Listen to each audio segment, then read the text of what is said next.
Өскеменнің жол сақшылары қызметтік көліктеріне жемқорлыққа жол бермеуді ескертетін парақшалар жапсырып алды. Осы арқылы азаматтардың сана сезімін оятамыз дейді олар. Өйткені көбінесе жүргізушілердің өзі жауапкершіліктен қашып пара ұсынатын көрінеді. Ал сыбайластық жөніндегі заң тек қызметтік тұлғаларға ғана емес, барша азаматқа бірдей қатысты.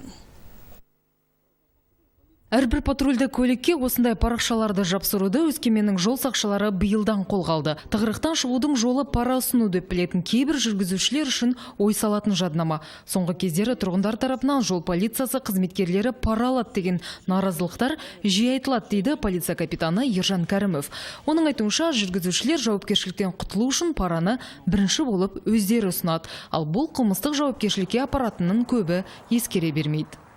Енді бізде 110 автокөлік бар.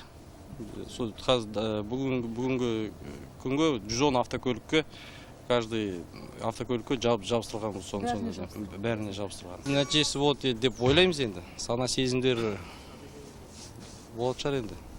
Мұндай тәжірибе әзірге Шығыс Қазақстан бойынша Өскеменде енгізіліп отыр. Басқарманың берген мәліметінше, қала ішіндегі жолдарда күніне 50-ге тарта жүргізуші жол ережесін бұзады екен. Өткен жылы облыс орталығында жол полициясының бір қызметкері сыбайластық әрекетке барғаны үшін жауапкершілікке тартылған.